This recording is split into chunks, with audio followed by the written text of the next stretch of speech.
민원련의 미디어 탈곡기.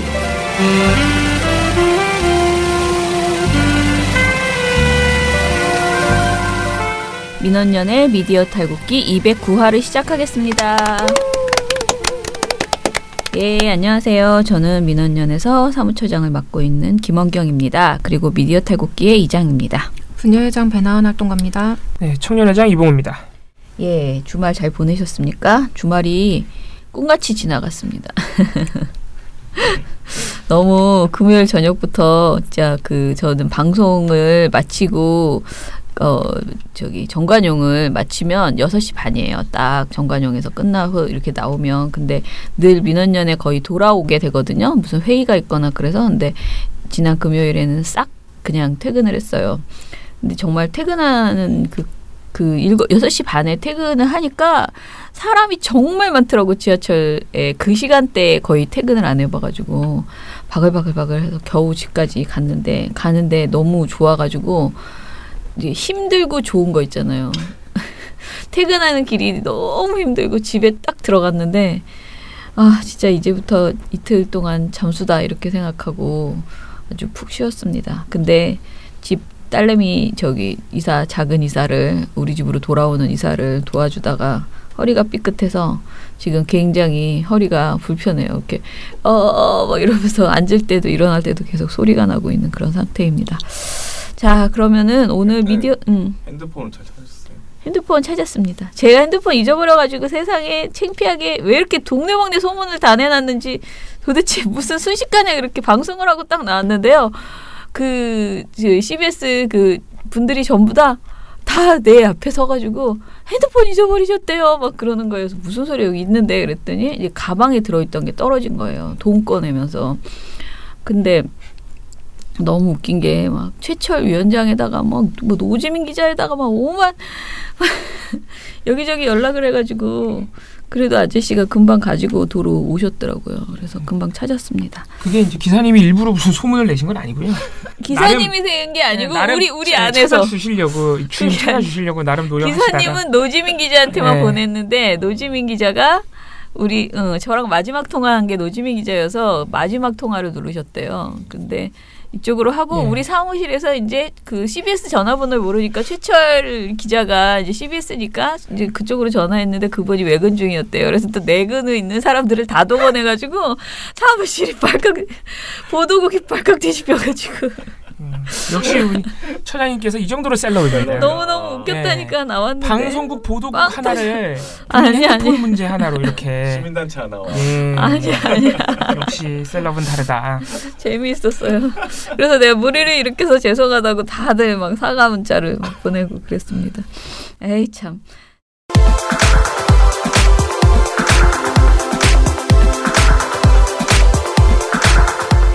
자, 그러면은 우리 미디어 스크랩 해봅시다. 오늘 사실 저희가 이제 주말에 좀 너무 제가 놀아서요. 아무것도 검토하지 않고 뭐 이렇게 해가지고 보고서가 들어온 건 있는데 제 검토를 제대로 안 해서 오늘 방송을 나쁜 보도 스크랩은 못할 것 같고요. 미디어 스크랩만 좀 여러 건을 가지고 이야기를 하고 오늘 방송을 마쳐야 될 것 같습니다. 자, 먼저 제가 해보면요. 지난 토요일에 드디어 KBS에 사장 후보자 3명이 시민자문단 앞에서 여러 가지 이야기들을 하는 긴 시간을 가졌습니다. 관련 보도들이 여기저기 많이 나왔는데요. 일단은 전체 내용을 스캔한 그런 보도도 있지만은 한 분 한 분의 발언에 이렇게 주목해서 한 보도들도 있더라고요. 저는 일단은 PD저널의 구보라 기자가 쓰신 글을 볼게요. KBS 사장 후보자들이 사상 최초로 시민들이 참여하는 정책 발표회를 했습니다. 24일 KBS 본관에서 6시간에 걸쳐서 했다고 합니다. 3명의 사장 후보자들은 시민자문단으로 선정된 142명 가운데 160명을 선정했다 그러더니 한 20명 정도는 거의 못 오신 걸로 됐나 봐요. 142명이 지켜보는 가운데 자신의 공영방송에 대한 비전과 철학, KBS 정상화 방안, 미래 전략, 시청자 권익 확대 방안에 대해서 발표를 했습니다. 근데 사실 내용에 있어서는 그렇게 막 크게 누가 이렇게 압도적이다 이런 평가는 안 나오는 것 같아요.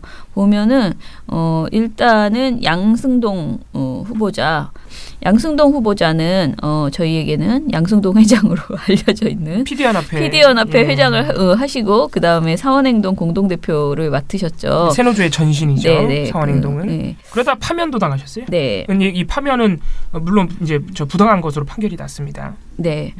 그래서 가장 세 분 중에서 KBS의 어떤 그 투쟁에 함께 해왔던 어떻게 보면 함께 했다기보다는 거의 지도자 같은 그런 분이셨어요. KBS 조선일보 용어로 하면 이제 수괴죠. 네네.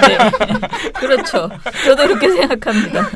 저는 2008년에 저기 정현주 사장이 퇴출되는 당시에 그때 그 씁쓸했던 KBS 노조, 그 KBS 노조가 완전 변절의 그런 모습을 보이면서 KBS가 그렇게 됐고 그때 이제 사원행동 이 분들이 우리한테 그나마 되게 큰 힘을 주었고 그래서 양승동 회장님한테 굉장히 깊은 그때는 이제 동지애를 가지고 있었어요. 그래서 굉장히 저는 개인적으로 양승동 회장이 가장 적임자라고 생각하고 있습니다. 그런데 아무튼 양승동 회장은 이렇게 2008년부터 공정방송 KBS 공정방송 투쟁을 계속 함께 해왔고요. KBS가 어떻게 망가졌는지 가장 잘 알고 있고 많은 구성원들의 마음을 모아낼 수 있는 사람이다. 사장이 되면 정치 자본 권력으로부터 KBS 독립을 선언하고 KBS를 시민의 품으로 돌려드리겠다 이렇게 말했습니다. 예. 그리고 노사가 참여하는 KBS 정상화위원회를 설치해서 제작 자율성 탄압 사례를 조사하고 책임 소재를 명확히 하겠다. 보도 시사부문 책임자 임면 동의제, 편성위원회 정상화를 통한 보도와 제작 자율성 활성화를 강조했습니다. 두 번째 분은 이상료 후보자죠. 세명대 저널리즘 스쿨. 역시 PD 출신이시고 네. KBS. PD 출신이시고요. KBS 스페셜 기획팀장과 KBS 정책기획센터장 등을 역임했습니다. 그 PD로서 굉장히 유능한 분, 좋은 방송을 많이 만들었던 분, 그런 분으로 평가를 받고 있습니다. 네, 이분은 KBS를 국민의 품으로 돌려드리는 역사적 순간에 시민 참여단이 이렇게 참여한 자리가 제1기 국민 주주총회라고 생각한다라고 평가를 했습니다. 그날 그 자리를 2008년 보직간부로 있을 때 KBS 정상화를 위해 뜻을 같이 했고 퇴직한 이후에도 KBS에 관심을 계속 뒀다라고 말씀하셨고요. KBS를 훼손한 인물들이 어떻게 할지 고민해 최대한 빠른 시간 안에 인적 청산을 하겠다라고 말했습니다. 지난 9년간 3년 이상 주요 보직을 맡은 이들의 보임 배제를 공약으로 내세웠습니다. 네, 요게 이 9년간 3년 이상 주요 보직을 맡은 이들의 보임 배제 이게 이제 YTN 최남 사장이 엎어버렸던 약속과 똑같은 내용입니다. 사실은 지난 9년간 주요 보직을 맡았으면은 이제 적폐 인사 또는 보도의 신뢰성을 망친 인물들일 거 아니에요. 사실상 이제 그런 인물들이니까 이 그 보직의 어떤 연임 이거를 배제하고 새로 뽑는 거를 좀 고려하겠다는 약속인데 이거 이제 그 이상효 후보 등 다른 분들도 비슷한 공약이 아마 있을 겁니다. 네네. 그런데 이제 최남 사장은 이걸 약속했다가 엎었던 기억이 납니다. 네. 무슨 말인지 모르실까 한번. 이정옥 후보자는 전 KBS 글로벌 전략센터장이셨는데요. 이분은 조금 뭐라고 했냐면은 자신에 대해서 약간 이제 부정적인 지적을 했던 것들을 의식을 해서 말한 것 같은데요. 최근 9년 동안 KBS 주요 보직자에 대한 인적 청산 요구와 관련해서 예전 사장 때 국장을 했다고 저를 적폐로 규정하는 것을 들었지만 어떤 사장이 왔든지 주어진 자리에서 진지하고 성실하게 임해왔다라고 답변했습니다. 이 후보자는 KBS 기자 출신이고 파리 특파원 등을 거쳐서 KBS 보도본부 해설위원을 지냈고요. 이전 정부 시절에 이정옥 후보자가 방송협회 사무총장과 KBS 글로벌 센터장을 맡은 바 있습니다. 정책 발표회가 끝난 다음에 시민자문단은 KBS 그 소외계층에 대해서 어떤 정책을 펼칠 것인가, 앞으로 스스로 KBS에 대해서 어떤 평가를 받는지 말해달라, 본인이 정치적 이념으로 갈등하고 있는 대한민국을 통합할 방안, 외주 제작 제도 개선을 위한 보다 구체적인 방안을 말해달라 등의 날카로운 질문을 던졌다고 합니다. 그리고 사실 정치적 이념으로 갈등하고 있는 대한민국을 통합할 방안, 이런 거 상당히 사장께서 이걸 어떻게 상당히 요상한 질문입니다. 통합이라는 말이 나올 때는 대략 퉁치고 가자는 이런 주장이 그렇죠. 대략 묻어나오기 때문에 대선 후보들 공약에 자주 나올 때 어려운 과제이기도 하지만 이게 반드시 민주주의 사회에서 꼭 다 통합해야 되느냐 이런 것도 고민해봐야 될 문제입니다. 아니 그리고 통합을 하려면 우리가 늘 말하는 일제청산 진정한 청산이 이루어져야 통합이 된다는 과거사 청산이라는 거예요. 이루어져야만 하죠. 그 얘기를 딱 해주셨으면 시원했겠는데 말입니다. 근데 지금 보니까 세 분 다 조금씩 결은 달라요. 사실 구체적으로 파고 들어가 봐야겠지만 세 분 다 일단 기본적으로 KBS의 적폐를 청산하겠다. 특히 인적 청산 부분은 다들 얘기하고 계시네요. 이런 부분에서 좀 공통점이 있네요. 굉장히 네이버가 여러 가지 이제 논란에 휩싸여 있는데 지금도 특히 기사 배열을 조작한다. 그러니까 쉽게 말해서 그러니까 권력이나 자본에 대한 비판적 기사, 예를 들면 삼성이나 뭐 이런 거요. 그런 비판적 기사는 안 보이는데 내려버리고 그런 권력기관들에게 유리한 기사를 좀 잘 보이게 오랫동안 배치한다는 의혹을 오랫동안 받고 있습니다. 근데 그 의혹을 최근에 좀 뭐라 할까요?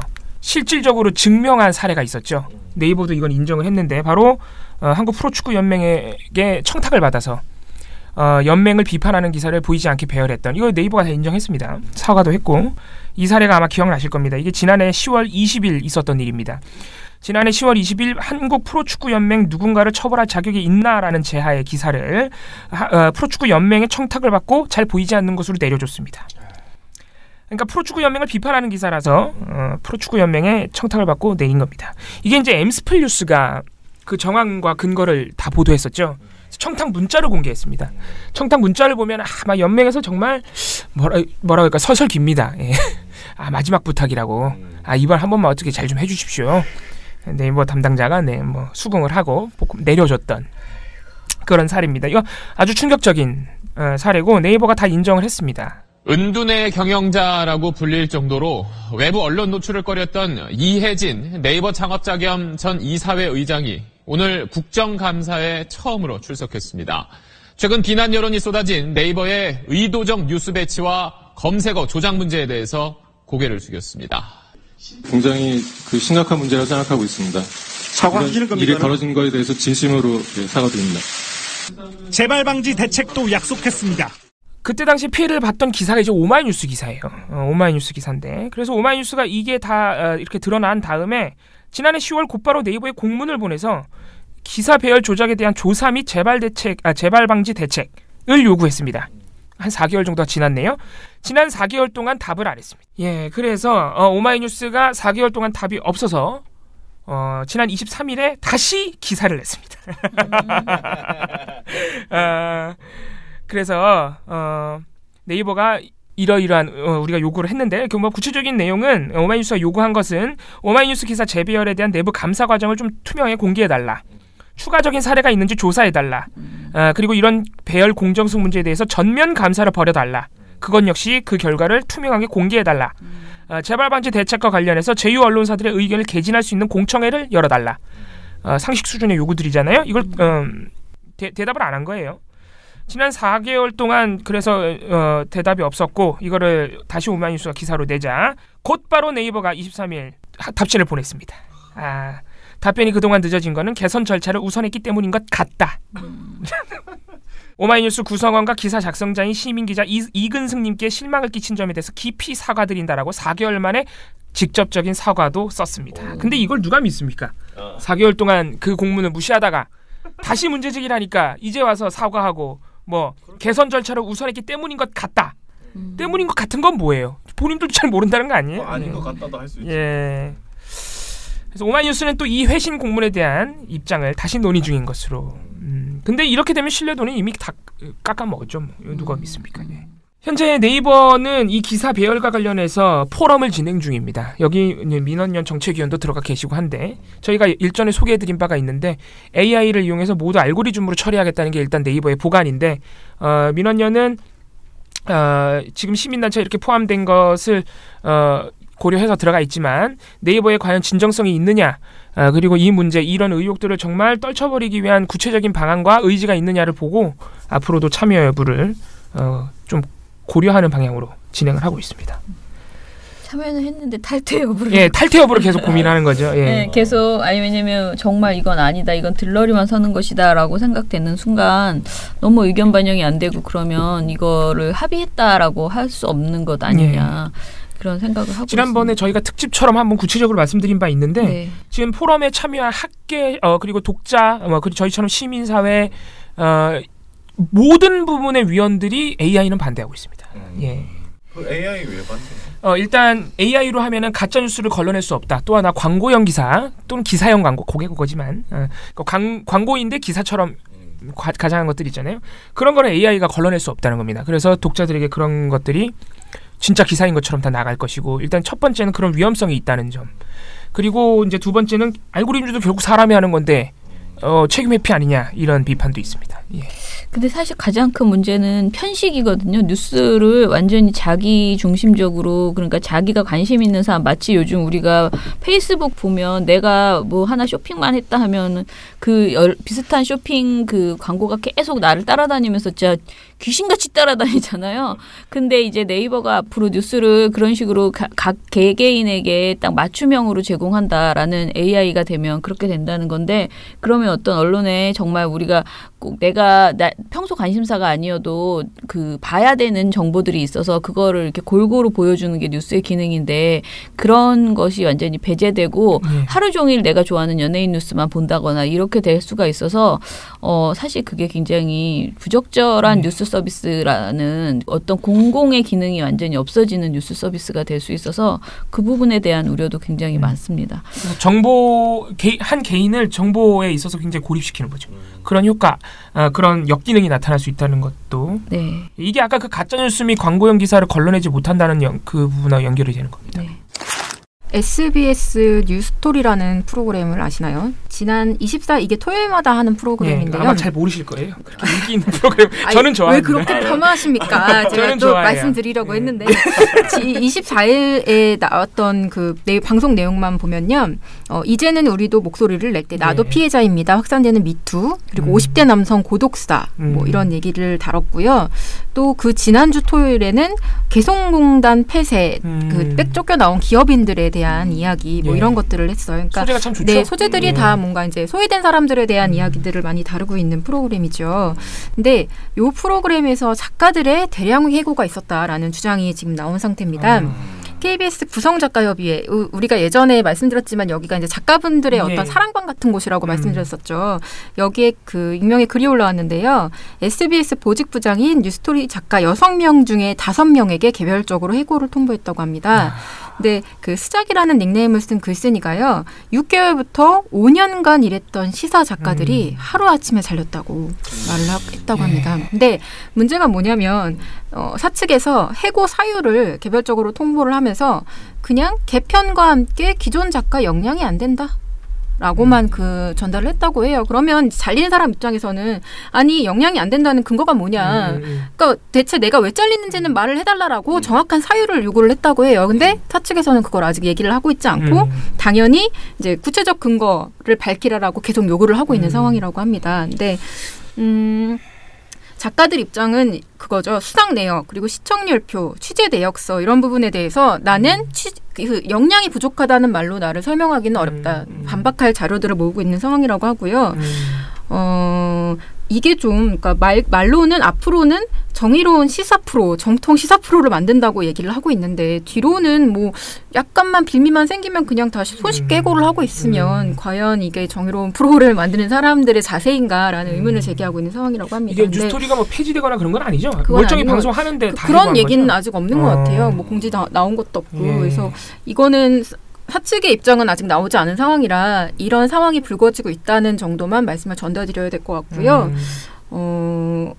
추이를 좀 지켜봐야 될 것 같아요. 네, 근데 한 가지는 확실한 것 같습니다. 이게 어쨌든 비정규직의 고용 불안의 어떤 심각성을 보여주는 사례로는 볼 수 있을 것 같아요. 이게 뭐 내가 왜 잘렸는지도 모르고 정말 하루아침에 5년까지도 일한 분들도 하루아침에 잘린 거잖아요. 네, 그래서 그런 상황인 것 같습니다. 지켜볼게요. 참 좋은 프로그램인데 이런 일이 또 발생했네. 6명 중에 5명 이 정도의 해고 행태는 사실 예전에 김재철 MBC 당시에 PD 수첩 작가 다 자를 때 이렇게 그러니까 뭔가 하루아침에 다 잘랐거든요. 되게 한 번에 그 5명이 엄청 큰 같은 실수를 하거나 그렇지 않으면은 좀 이렇게 그렇죠. 하기가 어렵거든요. 특별한 사유가 있지 않은데 했던 거는 사실 그 이제 김재철 사장이나 이런 치하에서 벌어졌던 일들인데 앞으로 저희가 좀 더 양측 다 조금씩 이제 반박 자료를 서로 낼 것 같아요. 그래서 한번 지켜봐야겠지만 이렇게 하루아침에 5명이 일괄 해고되는 일은 그 자체만으로 사실 그렇게 적절하지는 않습니다. 당연히 이거는 노동권에 대한 문제가 제기될 수 있는 부분이죠. 네.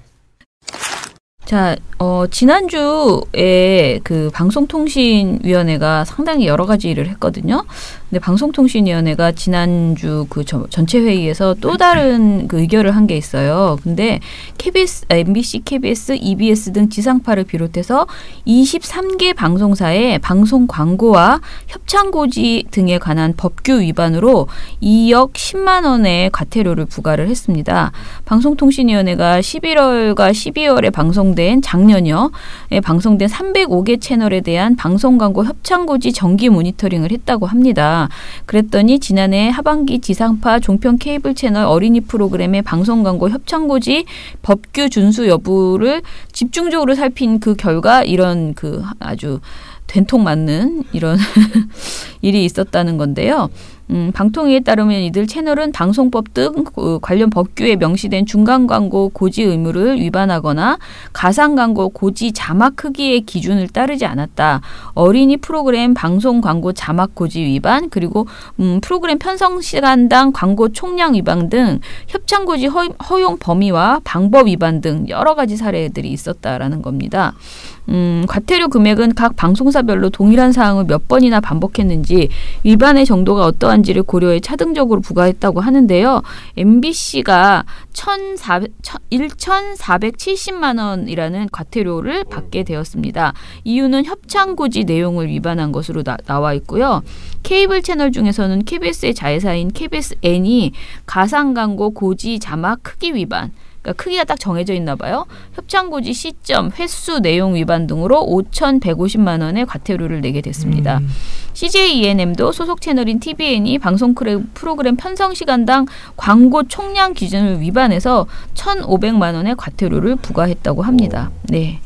어린이 프로그램 방송 광고 자막 고지를 위반한 JTBC는 과태료 500만 원, 관계사인 JTBC 플러스 소속 채널 JTBC2에는 중간 광고 고지 위반으로 과태료 1,000만 원이 부과됐고, 채널 A는 과태료 350만 원이 부과됐는데 협찬 고지 위치 위반이었다고 합니다.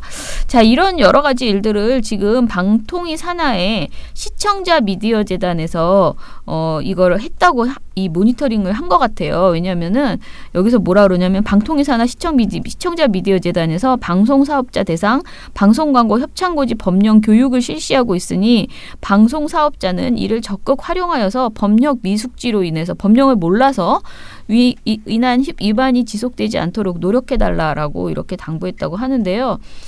시청자 미디어 재단에서 사전에는 요거를 했다는 소리를 제가 얼핏 들었거든요. 근데 이게 이제 저희가 예전에 MBN 미디어랩 영업일지 사태 때 그 영업일지를 우리가 구해가지고 쫙 읽은 결과 되게 여러 가지 문제가 나타났지만은 일단은 돈을 받고 뉴스에서 보도, 그러니까 뭐 한전 이런 걸 칭찬해주는 이런 보도를 한다거나, 그 다음에 돈을 받고 수상업체를 노출해서 브랜드 대상 이런 거, 이런 걸 노출을 해서 돈을 받은 회사의 그 사장 얼굴만 이렇게 얼굴은 보여주고 그 업체는 말해주는데 돈을 안 준 회사의 사장은 당연히 얼굴도 없지만 회사 이름도 방송에서 얘기해주지 않는 이런 식으로 그 100대 프랜차이즈 이런 거를 해가지고 막 방송을 하는 이런 것들을 찾아냈고요.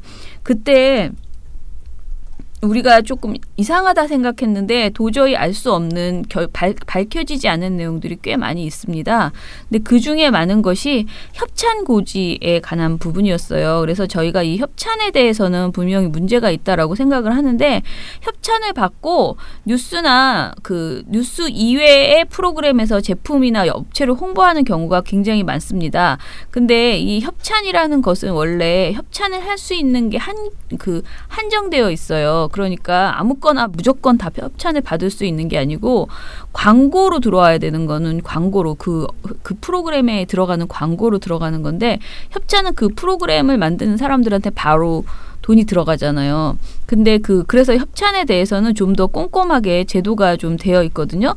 근데 이 협찬 고지에 관한 규정이라는 게 있다 그랬잖아요. 근데 이게 되게 웃긴 게요.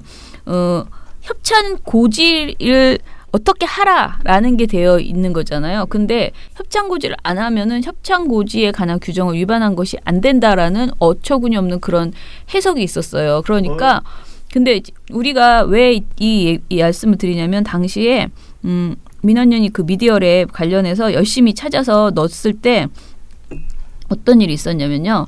삼성이나 LG나 이런 데서 협찬을요. 원래 협찬이란 것은 그 방송을 만들 때 이렇게 뒤에 나오잖아요. 협찬. 뭐 삼성중공업이 뭐 어쩌고저쩌고 했습니다. 이렇게 하잖아요. 근데 그 협찬을 한꺼번에 그때 주는 게 아니고 한꺼번에 연말에 막 12월 말에요. 갑자기 협찬을 엄청나게 많이 줘요. 협찬금을. 그런 다음에 그걸 뭐라 그래야 되나? 허위로 협찬 증빙을 해요. 그래서 예를 들어 저희가 그때 찾아낸 게 삼성그룹에 관해서는요. 1월 2일 삼성그룹과의 미팅에서 12월 프로그램 제작 협찬 증빙 자료를 작성했는데 프로그램 5개에 제작 협찬 15억 원을 준다. 어울림, 황금알, 산호라면, 엄지의 재앙, 나는 자연인이다. 이 5개에 15억 원을 준다라고 그렇게 메모에 써 있어요. 그런데 여기에 이 나중에 이렇게 뒤로 가서 보면은요, 실제로는 방송을 다 찾아봤어요. 그러면 이 5개 프로그램에 정말 협찬이 되었는지를 다 찾아봤는데, 12월 1일 어울림에는 협찬고지는 아예 없었고, 그리고 항상 협찬고지가 없다가 마지막 날 12월 29일 날 갑자기 협찬고지가 생겨요. 그러니까 이게 이 12월 달에 줬다고 되어 있잖아요. 15억 원을 이렇게 5개 프로그램에 좋다 그랬잖아요. 근데 5개 프로그램이 협찬고지를 아예 안 한 게 2개고요. 엄지의 재앙과 나는 자연인은 나는 아예 한 번도 안 했고요. 산호라면과 황금알과 어울림은 하긴 했는데 딱 한 번 하거든요. 12월 동안 딱 12월 동안 딱 한 번 해요. 5번 가라로 돈을 받은 거죠, 방송사가. 예, 그러니까 이거는 협찬고지를 안 하고 돈을 받아 먹은 거예요.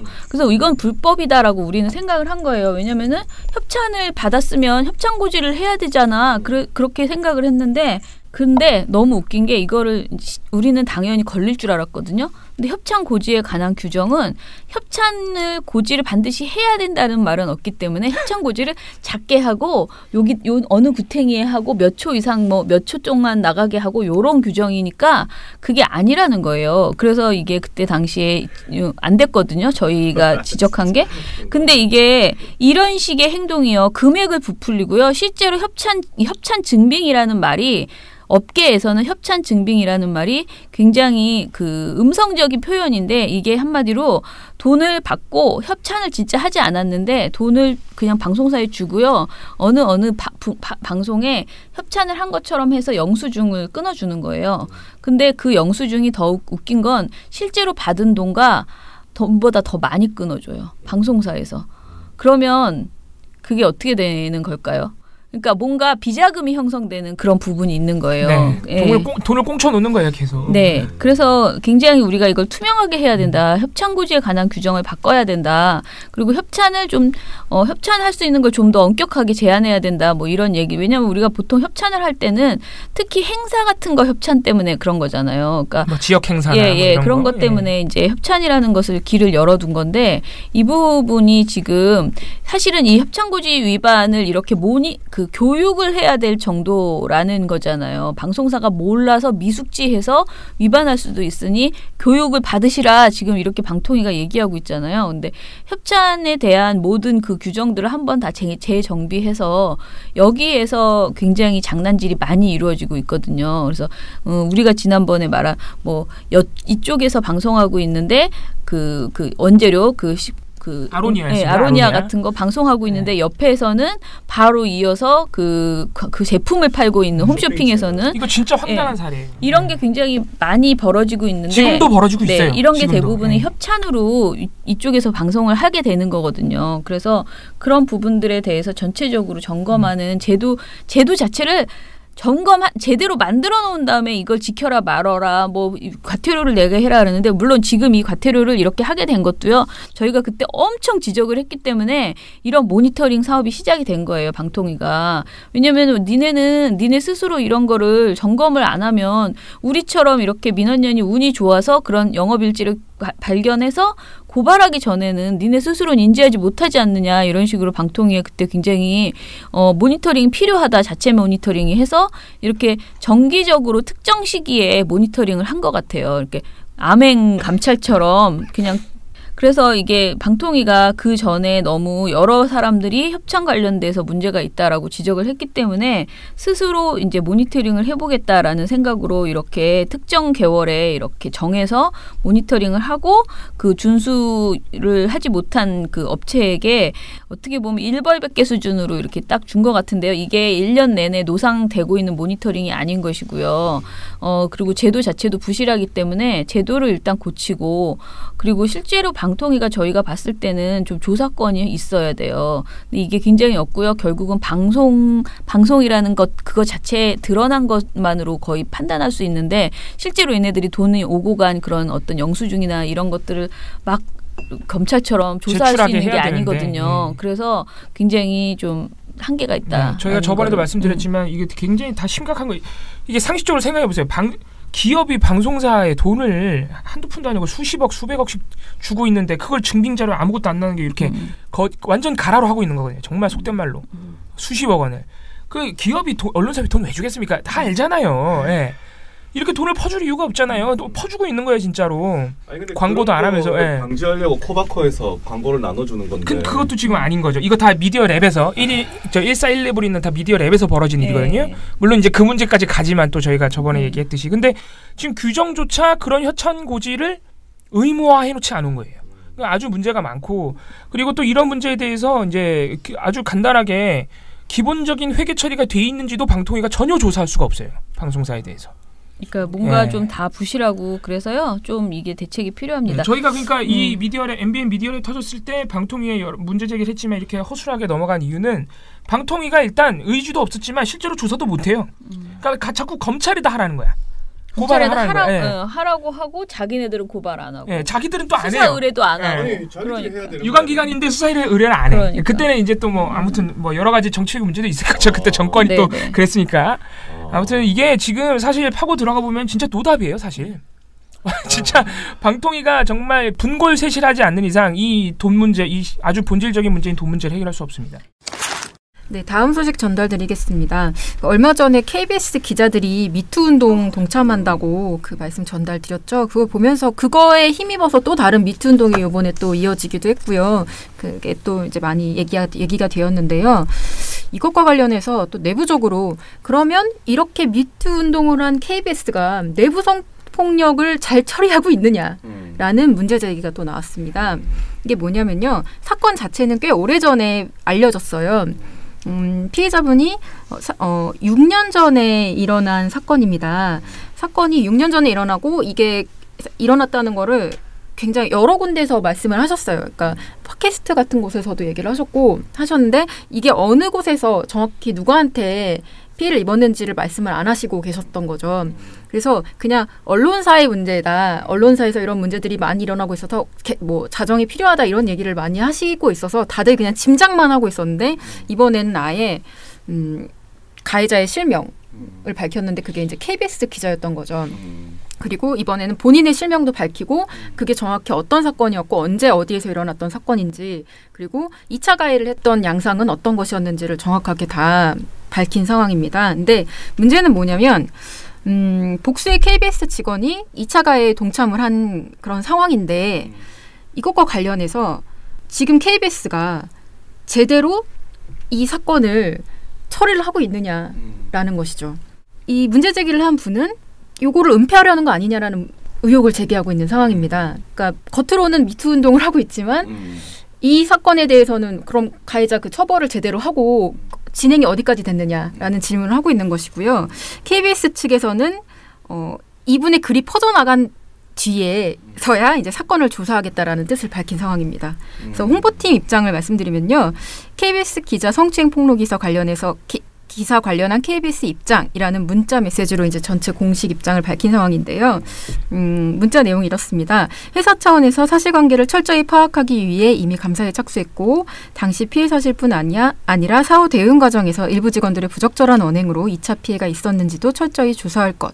그리고 감사 결과 문제가 드러나면 사규에 따라 엄정하게 징계할 것이라고 밝힌 상황입니다. 근데 그때 미투 운동에 동참했던 분이 그 가해 현장에 있었던 분이기도 해요. 아, 그래요? 네. 그 인터뷰하셨던 분 중에 한 분이 그 현장에 이제 계셨던 분 중에 한 분이세요. 그러면 사실 그 사건을 모를 리는 없었다는 것이죠. 근데 미투 운동은 하지만 그럼 이게 내부적으로 공론화되고 이 문제를 처리하는 데 있어서는 힘을 과연 썼느냐. 뭐 여러 가지 이제 의문들이 생긴다는 것이죠. 전체적으로 봤을 때 한 12명 정도 되는데 그중에 한 명이고 그 사건은 방에서 둘만이 있을 때 벌어진 사건인데 이 분이 어찌됐던 문제 제기를 하기 시작했으면 최소한 그 같이 MT를 갔던 사람들에게는 이 사건이 좀 공유되지 않았겠냐라는 네. 생각이 지금 추측할 수 있다는 그런 정도의 얘기지. 이 사건이 일어난 다음에 이 사람이 일단 MT에 같이 갔던 사람들한테 도움을 청하기도 하고 그다음에 그 가해했던 사람이 몇몇 또 같이 있는 사람들하고 이 얘기를 나누기도 하면서 내부적으로 조금씩 공론화가 됐다는 거예요. 그래서 알고 있을 확률이 좀 있는데 그러면 이 사람들은 이 문제에 대해서는 여기에 있던 사람들이 미투 운동이 KBS 내부에서 일어나고 있는데 이분들은 그럼 뭘 하고 있느냐라는 얘기도 이제 나오고 있는 것이고 뭐 어쨌든 그 피해자라는 분이 KBS 직원인가요? 이분은 자기 신분을 당시에 이제 KBS 보도국 사회 일부 리서치 담당 직원으로 2011년부터 2013년까지를 했다고 말씀하셨고요. 정규직 직원이 아니라 아마 계약직으로 일을 하셨던 것 같아요. 네, 그래서 이것과 관련해서는 슬로우 뉴스에 좀 연재글을 예전에 올리기도 했거든요. 근데 이 글이 이제 어느 언론사에서 생긴 일이라고 해서 연재가 된 적이 있어요. 근데 이게 당시에는 어느 언론사인지를 몰랐던 거죠. 다 그냥 어느 언론사 이런 식으로만 알려져서 여기에서 막 서로 막 2차 가해를 하는 행태들이 되게 저열하거든요. 막 뭐 피해 사실을 얘기를 하니까 야 네가 그거 얘기하면 너 걔 매장돼. 어떻게 그럴 수 있어? 그걸 어떻게 알릴 수 있어? 라면서 막 뭐 힐책한다던가 뭐 온갖 일들이 막 다 벌어지는데 그런 것들이 이제 여기 기사에 상세히 나옵니다. 네, 뭘 보시면 될 것 같고요. 그래서 이 문제를 KBS가 어떻게 해결할지 그것도 지켜봐야 될 것 같습니다. 마지막으로 조선일보 얘기를 좀 해드리겠습니다. 조선일보가 요새 코미디를 많이 찍고 있는데 올림픽 폐막에 맞춰서 북한이 다시 한번 고위급 인사들을 보냈습니다. 미국에서 이방카 고문이 오니까 이제 북한에서도 이름값이 있는 분들을 한 번 더 보내야겠다고 생각한 모양이죠. 특히 지금 이번 북미 간의 북미 양국의 이 박람은 조금 많은 보도가 나온 이유가 북한에서 이제 김영철 북한 노동당 중앙위원회 부위원장을 보냈어요. 이분이 이제 천안함 폭침의 주범으로 지목이 되고 있는 인물입니다. 상당히 고위급이기도 하고 김정은의 측근이기도 하고 뭐 여러모로 그리고 이분 말고도 북한이 대미 담당자 그리고 북핵 관련 담당자 이런 사람들을 붙여서 보냈어요. 그리고 미국에서도 이방카 고문을 보낼 때 역시 대북 전문가를 붙이고 김영철을 만난 바 있는 역시 외교관을 붙이고 이래가지고 이제 서로 이제 북미 간 대화 의도치 않았지만 일어날 수 있는 대화를 고려한 것 아니냐라는 그런 이제 보도들이 많이 나왔습니다. 아직 뭐 실제로 그런 일이 벌어지진 않았습니다만은 아무튼간에 그래서 여러모로 지금 한반도 정세가 뭐 급변하고 있다. 평화무드가 형성이 됐다. 일단 여기까지는 확실해 보입니다. 근데 이제 이 김영철 부위원장의 박람을 두고 자유한국당과 조중동, 특히 조선일보, 그러니까 이른바 이제 보수 세력이라고 스스로 말하는 사람들이 거의 눈에 불을 켜고 지금 달려들고 있는 상황. 특히 이제 이 김영철 부위원장이 이제 박람하던 그 이제 정말 육로로 넘어왔잖아요. 넘어올 때 그 이제 통일대로에서 자유한국당 의원들이 농성을 했죠. 막겠다고. 예, 시위를 하면서 김영철을 체포하라 그러면서 천안함 폭침의 주범이라 이거예요. 뭐 사살하라고 그러더라고요. 예, 사살하라, 체포하라, 뭐 문외 정부, 문재인 정부, 뭐 별의별 얘기가 다 나왔습니다. 2018년 2월 22일 자유한국당 김성태 원내대표 천안함 폭침의 주범 김영철의 방안을 결사한다. 이런 처죽일 작자를 세계인의 평화축제 평창올림픽 폐막식에 초청한다는 것은 하늘이 두 쪽 나도 있을 수 없는 일입니다. 김영철이 방한한다면은 대한민국 군인들은 김영철 체포를 위해서 나서야 할 것입니다. 그리고 조선일보는 어떤 식으로 계속 이제 또 거들었느냐면은 천안함 폭침 주범이 평창에 온다. 김영철을 반드시 체포하라. 뭐 이런 식으로 뭐 비슷한 주장을 했습니다. 조선일보도. 근데 이런 행태에 대해서 지금 여론이 굉장히 좋지 않습니다. 왜냐면은 2014년에도 이 김영철 씨가 왔어요. 2014년이면 박근혜 정부죠. 2014년 10월 15일에 판문점에서 열린 비공개 고위급 군사 접촉 당시에 북측 대표가 김영철, 당시는 정찰 총국장이었습니다. 근데 그때는 새누리당이 뭐라고 했느냐. 남북 간의 대화 시도가 이루어지는 일련의 상황들이 매우 바람직하다. 2014년 10월 16일 새누리당 권은희 대변인. 남북 갈등 해소와 평화통일 등 어렵고 복잡한 문제들을 풀기 위해서는 대화부터 시작해야 합니다. 대화조차 하지 않으면 갈등의 골은 계속해서 깊어질 수밖에 없습니다. 판문점에서는 장성급 군사회담이 비공개로 개최되었습니다. 비록 현재 남북관계가 대화와 도발의 국면을 오가는 상황이긴 하지만 대화의 시도가 끊임없이 이루어지고 있는 일련의 상황들은 매우 바람직합니다. 남북의 갈등은 대화로 풀어나가는 것이 가장 바람직하고 부작용이 덜합니다. 아시안게임 폐막식 참석차 방문한 북한의 고위급 대표단은 2차 고위급 회담에 대해 남측이 원하는 시기에 2차 고위급 접촉을 갖자고 말했습니다. 북측은 우리 정부의 제안에 신속하고 긍정적인 답변을 내놔야 할 것입니다. 반겼습니다. 조선일보도 천안함 도발 주역 내보낸 북과 대화하는 것이 우리의 현실이다. 이날 회담에 나온 북측 김영철 정찰 총국장은 도발의 주역이긴 하지만 그런 전범이라고 평가받는 인물까지도 상대해야 하는 것이 남북회담의 어려움이고 현실이다. 역시 민족 정롱진. 예. 이렇게 북한과 마주 앉아 대화하고 합의를 일궈내는 역시 엄청난 인내를 필요로 하는 일이다. 예, 그러한 대화를 피할 이유가 없다고 조선일보가 당시에 주장했습니다. 조선일보 맞는 말을 하네. 긴 호흡으로 남북 대화를 이어갈 원칙과 분명한 방향 설정이 중요하다. 조언까지. 예. 그래서 당시에 놀랍게도 경향신문과 한겨레가 한 조선일보의 사설을 인용하는 그런 일도 벌어졌습니다. 아무튼간에 그랬는데 이제 와서 왜 안 되냐는 거예요. 그때는 뭐 잡아가든가. 그때는 이렇게 반겨놓고 남북 대화를 해야 된다고 하고 지금 북한이 김영철 보내니까 왜 갑자기 전범이 돼가지고 사살하라 그러고 체포하라 그러고 방방 뛰느냐. 그래서 뭐 민주당도 비판하고 지금 여론도 좋지 않습니다. 근데 이에 대해서 조선일보가 새누리당, 자유한국당은 아직 그런 반박에 대해서 이렇게 공식 입장, 뭐 구체적인 입장을 내놓지는 않았지만은 조선일보는 내놨어요.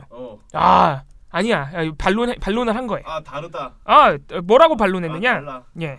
2월 24일. 그러니까 제가 아까 말씀드렸던 그런 이제 체포하라는 식의 보도는 23일 막 22일 이럴 때 나왔고 비판이 일자 24일 날 사설로 또 반박한 겁니다. 조선일보가.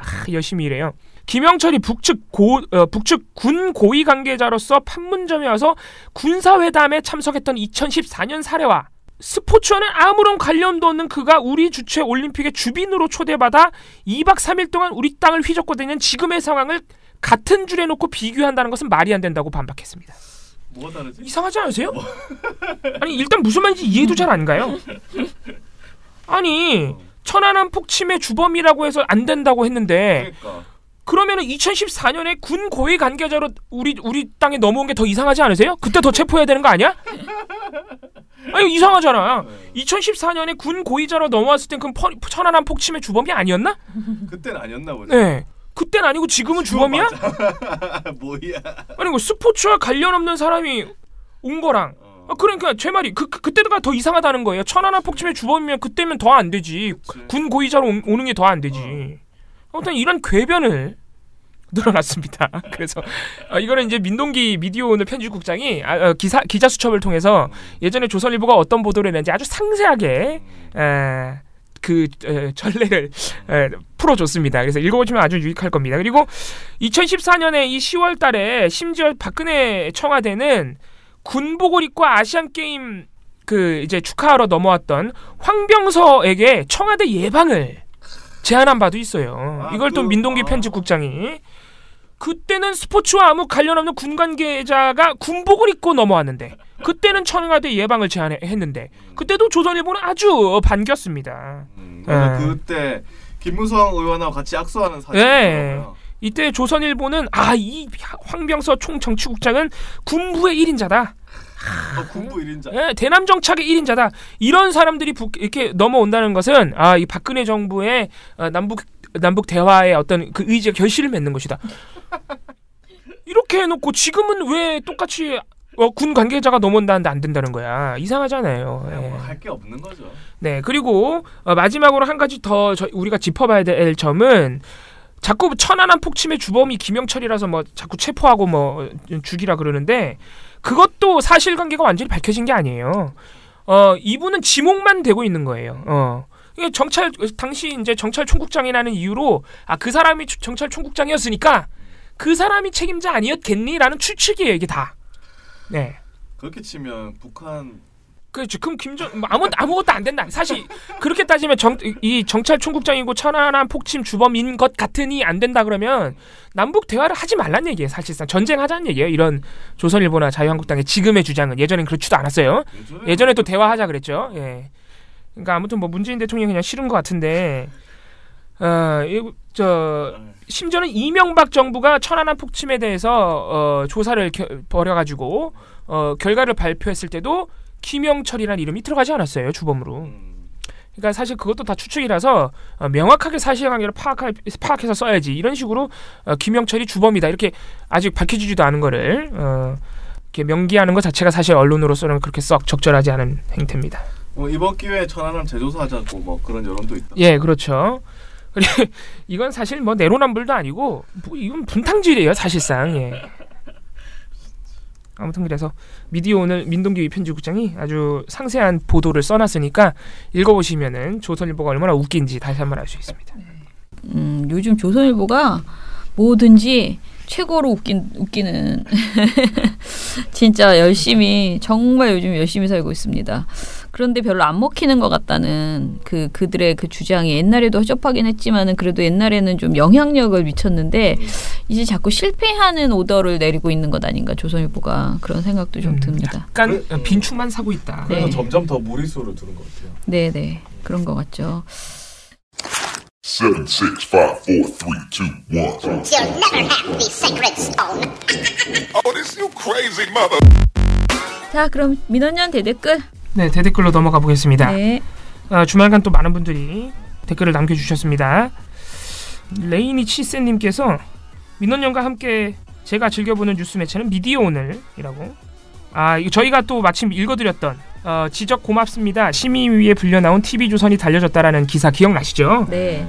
심의위 관련 저희가 말씀드리다가 읽어드렸었는데 이 기사들을 보고 좀 실망하셨다고 TV조선 기사 그 기사에 저들의 약해진 모습에 기뻐하는 그런 모습이 조금 보였다. 금준경 기자 글 보고 지금 저희도 사실 처음에는 이렇게 칭찬해주고 이랬어 그런 생각을 좀 했는데 약간의 현상이니까 그냥 어떻게 보면 비아냥거리는 것일 수도 있습니다. 그럼요. 네네. 레이니 치스님도 기자의 의도와 다르게 본인이 느꼈을 수도 있다고. 네네. 어쨌든 본인의 소회를 말씀해 주신 겁니다. 네, 이렇게 또 말씀해 주셨고. 레이니 치세님이 또 공정성 조항, 대담 프로그램 조항, 객관성, 품위 유지, 방송언어 조항. 이거 왜 이렇게 잘하시죠? 그날 가르쳐드렸잖아. 그렇구나. 놀래라. 저희가 자주 쓰는 저희가 공정성 조항은 잘 쓰지 않습니다. 거의 안 써요. 대담 프로그램 조항, 객관성, 품위 유지, 방송언어는 많이 쓰는 조항들이죠. 처장님이 말씀하신 이런 재승인 관련 조항들을 듣고 떠오른 인물이 하나가 있는데 바로 차명진이라고. 예, 차명진 씨가 요새 또 잘 안 나오는데 좀 꾸준히 지켜보겠습니다. RRRE 그거 뭐야? 님께서 주말에 기차 탈 일이 있어 탈곡기 미리 다운받고 탔더니 기분 나쁜 광경을 봤네요. KTX 특실 서비스로 비치된 신문 딱 3개가 딱 조중동. 어머 정말. 그리고 KTX에서 연합뉴스 TV 계속 트는 건 알고 있었지만 신문까지 조중동 노답 삼형제라니. 이거 약간 지옥인데? 네. 다 코레일에서 비용 지불하는 거겠죠. 택시 쓰는 사람들 선택권 침해 아닌가 싶어서 짜증이. 이건 진짜 진심. 근데 진짜 볼 거 없다 진짜. 네, 연합의 국고가 몇백억 나가는 것도 짜증나는데 신문 비치까지 이런 식이라니. 제가 탄 호차만 우연히 이랬을까요? 라고. 그런 것 같지는 않아요. 그런 것 같지는 않고. 예. 야, 이거는 진짜 정말 선택권을 너무 침해하는 배치네요. 그 연합뉴스 TV KTX 타면 무조건 연합뉴스 TV 봐야 돼. 아시죠? 위에 화면에 객실마다 다 달려 있는 거. 공항철도도 그래요. 그러면 연합뉴스 TV가 역시 정부 기관 통신사라서 그래서 그런가 봐요. 그런데 저희가 연합뉴스 TV가 평창올림픽 관련 최악의 뉴스 탑5를 저희가 뽑아서 발표를 했는데 거기 2위에 선정이 됐거든요. 네. 그게 상당히 많이 화제가 돼가지고 연합뉴스 TV가 지금 역시 정상화 절차를 사장 선임과 더불어 진행 중인데 조금은 그래도 연합뉴스 TV에 대한 시민 여러분들 관심을 일으키지 않았나. 네. 굉장히 엄청 비판이 심하더라고요. 연합뉴스 진짜 국고 지원 끊어야 된다. 지금 되돌릴 수 없다. 이런 아주 극단적인 비판부터 지금이라도 제대로 사장 선임해서 좀 보도 좀 똑바로 해달라는 요구도 있고 아무튼 조금 그래도 저희 기사를 통해서 여론이 일지 않았나 싶습니다. 미령곰탱님께서 이번 녹화는 녹음실이 아닌 것 같네요. 처장님 사무실 공간인가요? 크크 하셨는데 이게 우리 크로마키라 그러나 이게 따가지고요 뒤에 배경을 이렇게 바꾼 거예요. 저희 여기 녹음실 맞습니다. 네, 블루스크린 뒤에 내려가지고 블루스크린 한 내리고요. 겁니다. 제가 한번 해보자고 했는데 블루스크린 내리고 뒤에 배경을 뭔가 아름다운 걸로 넣으라고 했는데 효각 씨가 아름다운 건 도저히 자기 감각에 부담되고 내가 막 초원, 바다 막 이러면서 햇소리를 막 했거든요. 그러니까 제가 막 다른 걸로 해봐. 너무 지겨워. 맨날 똑같은 벽이 너무 지겨워. 그랬더니 갑자기 막 너무 열일을 하면서 저희 회의실이거든요. 여기가. 근데 회의실에 갑자기 혼자 들어가서 막 찍더라고요. 막 라이트 켜고 막 그러더니 이렇게 배경을 바꿔주셨습니다. 네, 다음 주엔 저희가 조선일보, 동아일보 사옥을 배경으로 광화문 한복판에서 하는 것으로. 예. 회사 앞에서 TV조선 그 방송사 앞에서 하는 거야. 딱 앉아가지고. 날씨 좀 풀리면 직접 나가서 해보겠습니다. 예. 그거 신고당하지 않겠어요? 쫓겨나는 거 아니야? 신고당하는 게.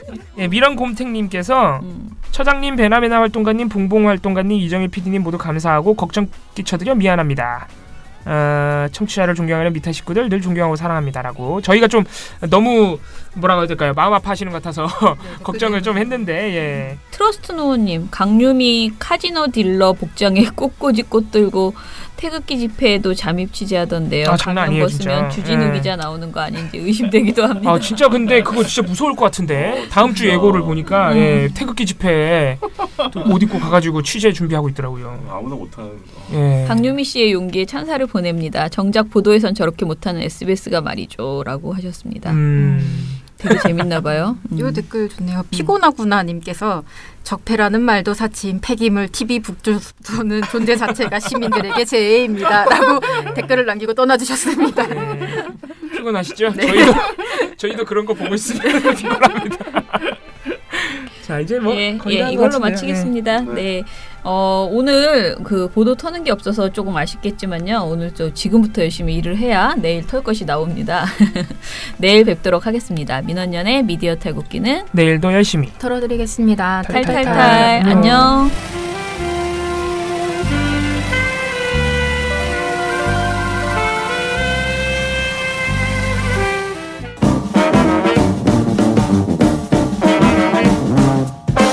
여러분, 미디어 탈곡기 잘 들으셨나요? 민원연은 1984년부터 우리 사회 언론 민주화를 위한 걸음을 우직하게 걷고 있습니다. 특히 왜곡, 편파, 막장 뉴스가 만연한 상황에서 민원연의 언론 감시 활동은 더욱 중요합니다. 민원연 회원이 되어 저희에게 힘을 주세요.